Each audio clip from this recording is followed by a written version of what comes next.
Blessed and happy Sunday to all of you, my dear friends, my dear brothers and sisters, my dear good people of God, faithful followers of the Daily Gospel Reflection with Father Jack. My dear kababayans, today is June 2nd, 2024, and today is the first Sunday of the month, and we celebrate today the solemnity of the most holy body and blood of Christ, otherwise known as the Corpus Christi Sunday. There's an old philosophical adage that says, we become what we eat. I don't know if you agree with that one. But if we eat healthy foods, the result is a healthy you. If we eat junk foods, of course, it will make our body a trash of junk foods. And you know what, my dear friends? The greatest gift we can give to our family and to the world is a healthy us. Healthy, both physical and spiritual. And we don't need a silver fork to eat good food. In our gospel for today, Jesus is inviting us, and this is what he said, take this. This is my body, and this is for you. This is my blood, the blood of the covenant poured out for many. Suffice it to say, the Eucharist is for us. The Eucharist is for you and for me because it is the food and the vitamin of our soul. It is the divine life in us. Without it, we're dead, spiritually dead. And you know, just a trivia before I'm going to proceed with my reflection, there are two things the devil is deadly afraid of. Number one, our fervent receiving of the communion. But when we receive the communion, make it sure that we are in the state of grace. There should be a proper preparation for that. Second, the devil is afraid of us if we always have the frequent visits to the Blessed Sacrament. And in receiving the Eucharist, we become like Jesus. Because, as what I've told you in my opening statement, we become what we eat. The life of Christ is given to us so that we will live. Pope Benedict XVI once said that without the Eucharist, the Church simply does not exist. And Blessed Acutis, soon to be canonized as saint, he said the Eucharist is the highway to heaven.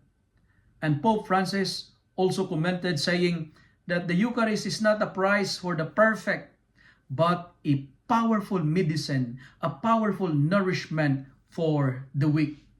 My dear friends, my dear brothers and sisters, never underestimate the power of the Eucharist. I do not know if you agree with what I'm going to say with you today, but there are some irony of life I observe.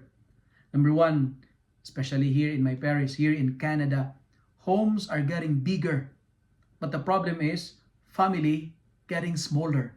Did you notice that? And life should be easier with the advance of technology, but we have lesser time for ourselves and each other, right?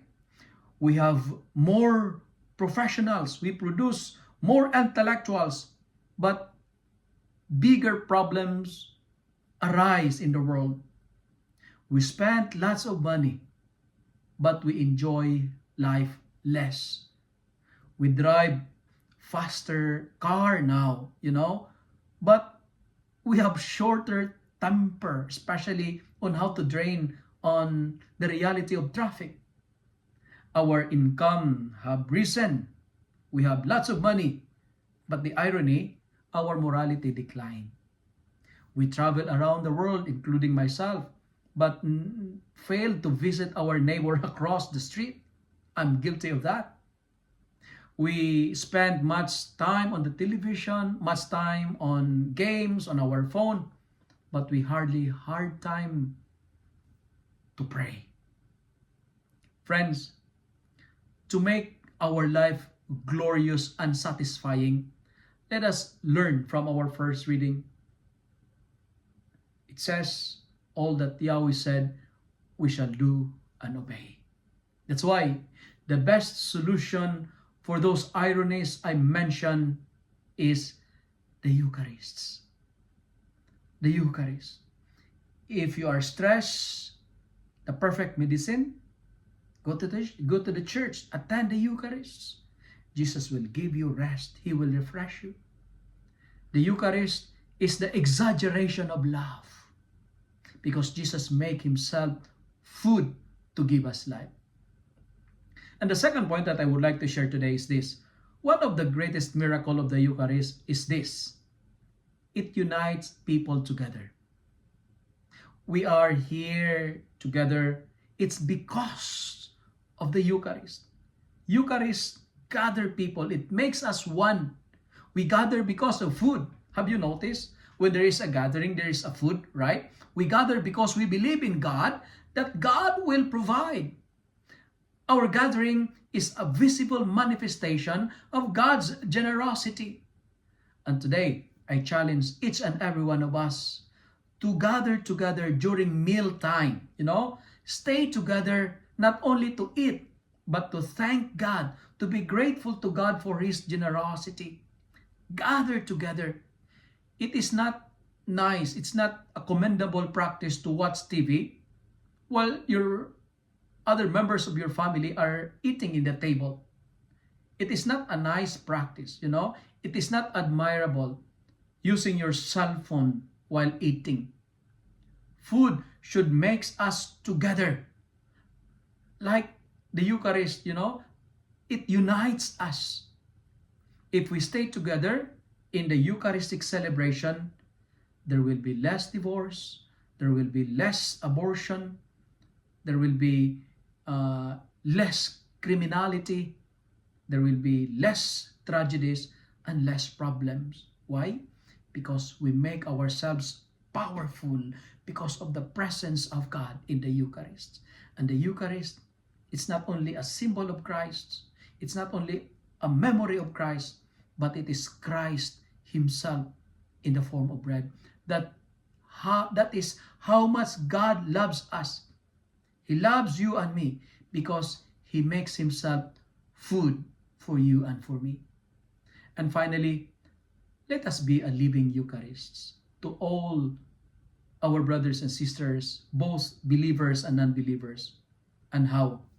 Like Jesus, let us give ourselves to others. And to give, get ready to be broken. Share your life as like what Jesus did. Because when you do it, you will be blessed. Friends, to end up with my reflection, before receiving Jesus, receive Him worthily. That's why we always pray, Lord, I am not worthy to receive you, but only say the word, and I shall be healed. Eucharist brings healing because it is Jesus Himself. If you love and like this reflection, kindly share it with your friends, share it with your family, make the Word of God viral so that many will be blessed. Amen.